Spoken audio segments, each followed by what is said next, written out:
in an apparent lightning strike. So this happened on Monday. The worker was identified as 48-year-old Adam Zerbel.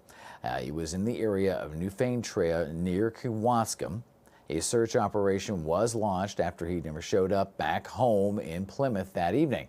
First responders later found him dead in the woods. It is believed he died via a lightning strike around 10 that morning. Now, coming up later on in the show, we are going to be talking with Chris Vagaski. He is a lightning data specialist. We're going to talk a bit about the lightning safety protocol that you should be following and making sure that the rest of your family understands and follows.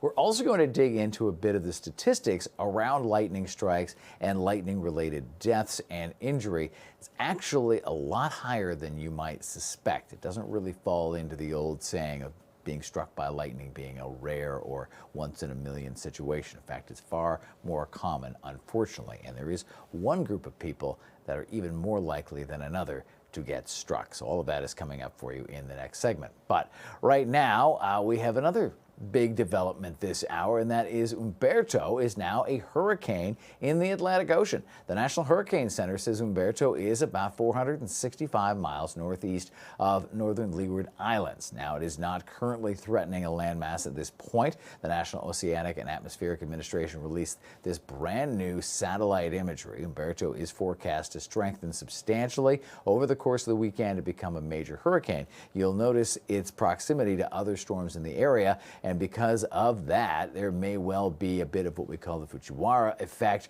which causes these storms to almost dance around each other instead of combining, which I suppose is a good thing, but it can also be problematic for forecasting. There is an article posted on FOX6Now.com getting into depth about how that Fujiwara effect works out from one of our Fox affiliates a little closer to the Gulf of Mexico, focusing on that hurricane a little more closely than what we will be doing. But of course, we will be following it and we will bring you up to speed.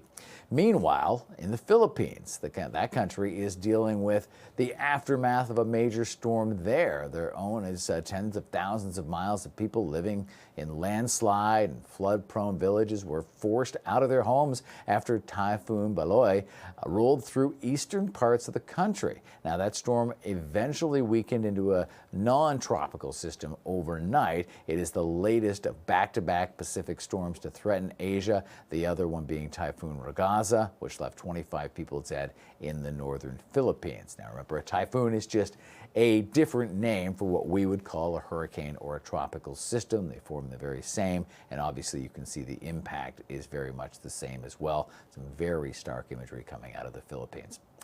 Now, 1 year ago, Hurricane Helene smashed ashore in Florida before cutting a path of destruction through Georgia and into western North Carolina, where it triggered historic flooding. The storm left at least 219 people dead and caused $78 billion in damage. That was just 1 year ago.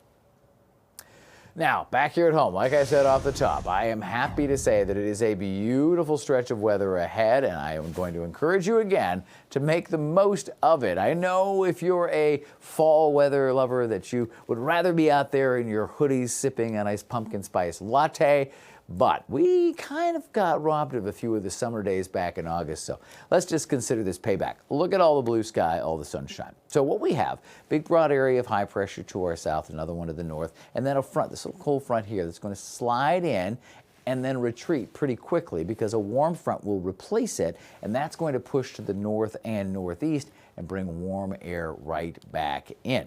You can kind of see the clouds from that cold front. This is basically a dry cold front, and even cold front is just a relative term. The air behind it is still above average for this time of year, but it will cause a noticeable cooling later on in the afternoon and evening. You can see on the Fox weather model, very little, if anything, in the way of cloud cover and nothing in the way of precipitation. Overnight tonight into tomorrow morning, some fog will form. Could be pretty thick. The closest thing we might have to precipitation in the next little while might be more in the form of mist along with this dense fog Saturday morning. And then that too clears right back out and it's back to sunshine as we wrap up the first half of our weekend. We keep sunny skies going through the second half of our weekend. Sunday looks spectacular, and we keep that streak alive on into early parts of next week. Now, what we'll likely continue to see is a a very dry stretch. We're going to try to fix the camera. There we go. Very dry stretch and lots of warmth. As I mentioned, the cooler area is starting to sink in, but we'll likely get some 80s today in south central and southwestern Wisconsin, with even more 80s coming our way as we look ahead to the weekend. Look at this big surge of heat right here. Big heat dome set up over the central and southern portions of the country. So you've got 90s expected today along the Gulf Coast, 80s just to our south in St. Louis, and yes, upper 70s at least, if not some low 80s in our area this afternoon.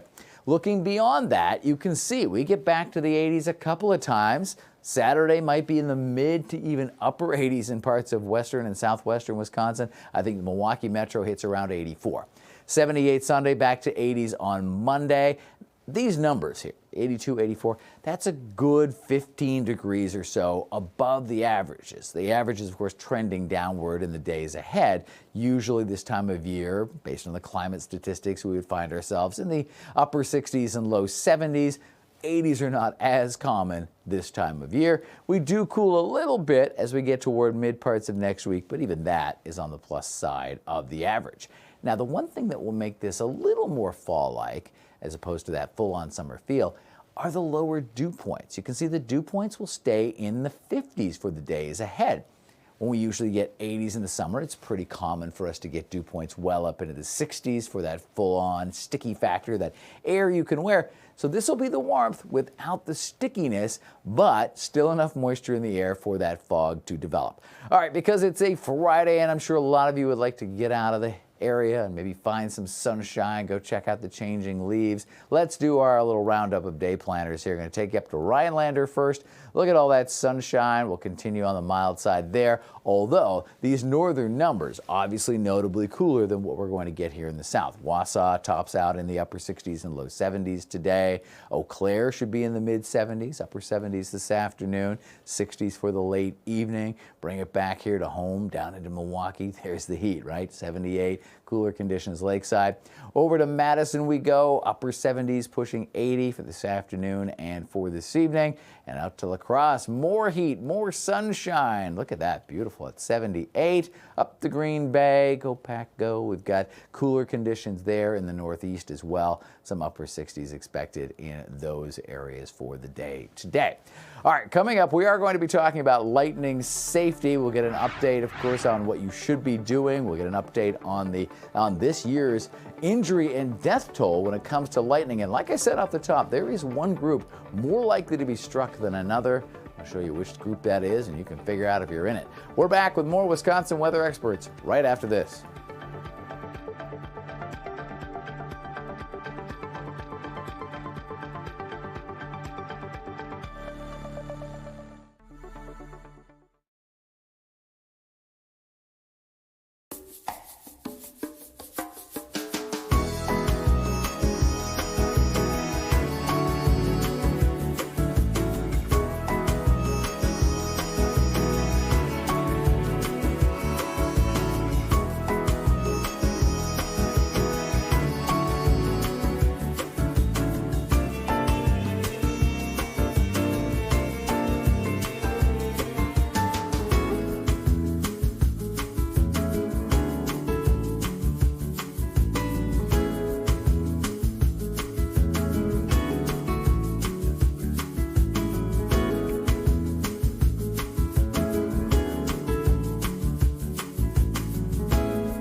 Welcome back to Wisconsin Weather Experts on this Friday. It is beautiful, it is calm, but late yesterday we learned of a tragic situation of a Wisconsin DNR forester struck and killed by lightning. And that is something that brings this to light in that this is a situation that happens more often than you might expect, and too often people are not taking lightning safety seriously. So for that, we bring in an expert. Chris Kavinsky is here, and he is with the National Lightning Safety Council, where you are a lightning data specialist. You're also with WiscoNet. So thank you so much for joining us to talk about this morning. Oh, thanks for having me. I mean, it's getting out of lightning season, but we're still seeing thunderstorms, so it's always an important time to be talking about what to do when lightning is in the area. Yeah, and it's an important topic because, of course, it is non-discriminatory. Anybody who doesn't follow the safety precautions obviously can be struck by lightning. It's important also because even in non-severe events, lightning can be deadly, which is why the National Weather Service likes to say, when thunder roars, go indoors. This most recent event were some pretty strong storms, and is a very tragic ending. And obviously, in this case, this is a professional whose job requires him to be kind of out and exposed to the elements. But the first thing people can do, obviously, is to take themselves out of the situation, right? Yeah, it's always the best case to be inside, be indoors, a fully enclosed metal vehicle if you don't have a sturdy building nearby. Over the past 20 years, only 3 fatalities have happened when somebody was inside. All the rest of them, more than 500 of them, have occurred when people were outside. So if you can get inside, you're so much safer from lightning. And if you are somehow stuck outside, again, we're talking about a forester here whose job has him outside, or if you are in a situation where there is no immediate shelter, there are other things you can do to protect yourself. When you're outside and you start seeing those clouds build up, you start seeing lightning, hear thunder, the important thing is just start moving to that safe place, even if it's not that close by. There's no safe place outside, so you don't necessarily want to stand under a tree. Most lightning fatalities in Wisconsin have been people under trees. You don't want to just crouch down. That just keeps you out in the storm for longer and doesn't really protect you in any way. It takes you from being the height of an adult to the height of a child, and we're not sending our kids to play out in thunderstorms. So you just keep moving to that safe place as quickly as you can. I think that's great advice. And if you are outside, that, like you said, get inside as quickly as possible. Don't assume you're safe under a tree or anything like that. That's not an appropriate shelter. Plus, lightning strikes that aren't even direct can impact people because it can travel through the wet grass, or it can travel through some vegetation and things around you. Most lightning fatalities come actually from those indirect events. Only about 10 to 15% of the 20 to 25 lightning fatalities that we see in the United States every year are from that direct strike. Most of them are from lightning striking nearby and electricity running through the ground, or if you are standing under a tree, lightning strikes the tree and then jumps into you. So any lightning within 20 to 30 feet of you is a potential hazard, but we don't know ever where that lightning is going to strike. So anytime there's a thunderstorm nearby, you need to get to that safe place. Right, and nearby doesn't mean imminent either, because as we have learned recently with one of the longest stretches for a lightning bolt recently happening in our region, in the Great Lakes region, we can see that thunder and lightning lightning can travel well beyond where that thunder is happening. It does. I think you mentioned, we had that 500-mile lightning flash that went from Texas to Kansas City. We've seen several cases this year, including in New Jersey and South Carolina and Florida, where people were 10 to 15 miles away from the thunderstorm, and the lightning extended outside of the rain area and still caused injuries and fatalities. So just because it's not raining where you are, it doesn't mean that you're safe from that lightning. Right. Anytime you can hear thunder, you're in that danger zone. Right. And we do have good technology now for lightning tracking and lightning detection. Even one of our own apps that's on our mobile phones, it can provide you with a quick push alert to let you know the lightning is in your area. Now, to come back to the myth of all of this, because, you know, it's the old saying, right? Oh, it's like being hit by lightning. It seems to be a thing that doesn't happen very often, and certainly it isn't as high on the weather-related statistics as some other events, but it is far more common than people think. You've got some great statistics to share with us. Yeah, I mean, we've got 20 people, or well, 19 people that have been killed this year by lightning, and they've been killed across the United States. I'm showing the table here of the lightning fatalities this year. You can see North Carolina, Oklahoma, Florida, Georgia, here in Wisconsin now even. Um, Men being the most common to be struck by lightning, 4 to 5 times more frequently than women are. Right. I love that graphic because it really gives you a visual understanding of one group. I said at the break there, one group is more likely to get hit by lightning. Now, that has nothing to do with biology, right? No, it doesn't have anything to do with biology. It's men are much more frequently outside doing recreation, outside working. Sometimes it's a case of bravado. Men feel like nothing's going to happen to them, so they try and stick it out longer. So it's important to just recognize that it's indiscriminate. It's old people, it's young people, it's Right. uh, in the prime of their life people, men, women, children, anybody is at risk if you're in that lightning threat zone, which is 15 miles from a thunderstorm. So uh, don't think that because you're golfing or because you're fishing or because you're on a boat or you're under a tree that you're safe.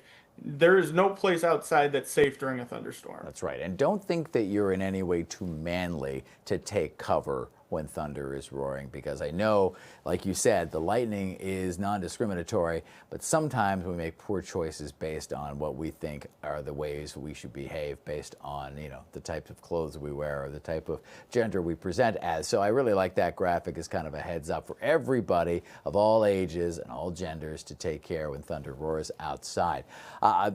Just in closing here, the numbers that you talked about, that's just the U.S., correct? That is just the US. It's much higher as you go globally. Some statistics that we've seen globally, up to 250,000 people are injured by lightning every year. 20 to 25,000 people a year are killed by lightning.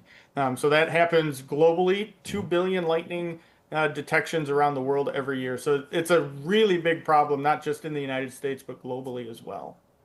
All right, thank you so much for joining us. I think this is vital information, and again, we appreciate your expertise.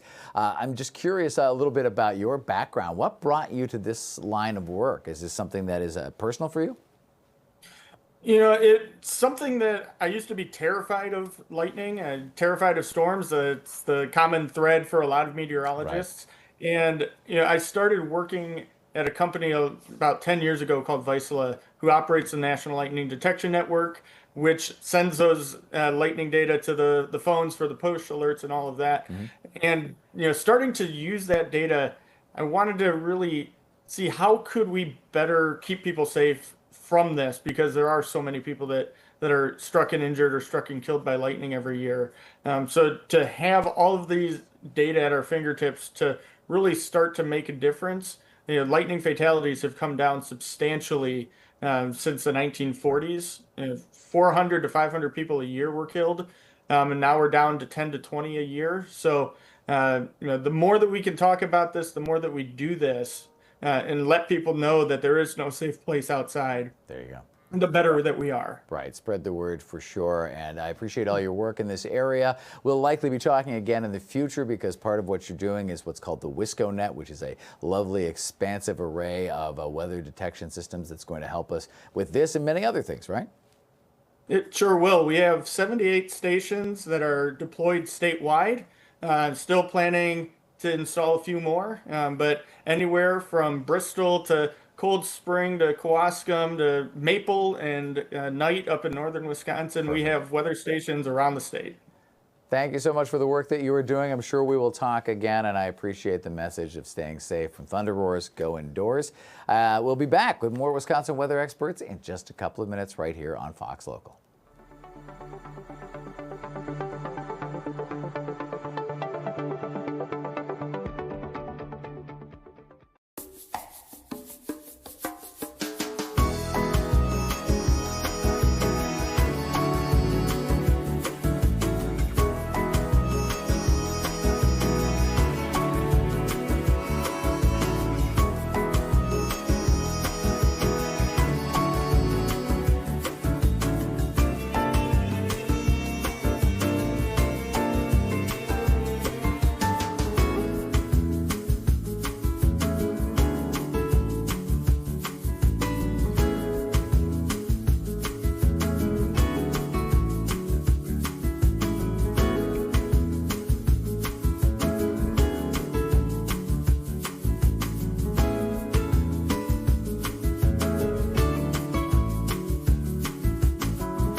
Thanks for watching the Wisconsin weather experts. And of course, we had a great chat there with our lightning safety expert. If you want to learn more about lightning safety, we have a lot of information up online. And if you ever have any questions about lightning safety, any kind of weather-related safety, or any questions, even in earth science, please let us know. That QR code is there. We've gotten a few new ones recently. We'll get those prepared to put into a future show. You just click on the QR code, it will prompt you, and you can send us a question, send us a picture, send us a doodle. I got a funny little doodle the other day from what I assume was a young man who enjoyed using the QR code. Either way, we're happy to have you be a part of our show and have you help us make this show. All right, let's talk bears. We got lots of bear content. Take a look at this polar bear. It's a polar bear takeover at an abandoned research lab in Russia. So passengers on a cruise ship captured videos of dozens of polar bears moving through empty buildings on the island. It's off of Russia's far eastern coast. The facility was built during World War II and shut down in the early 90s. With humans long gone, the polar bears have kind of made themselves at home, turning the old base into a safe haven for their adults and cubs alike. Experts say their presence is also a big sign of the changing sea ice patterns that are pushing bears closer and closer to shore. I don't know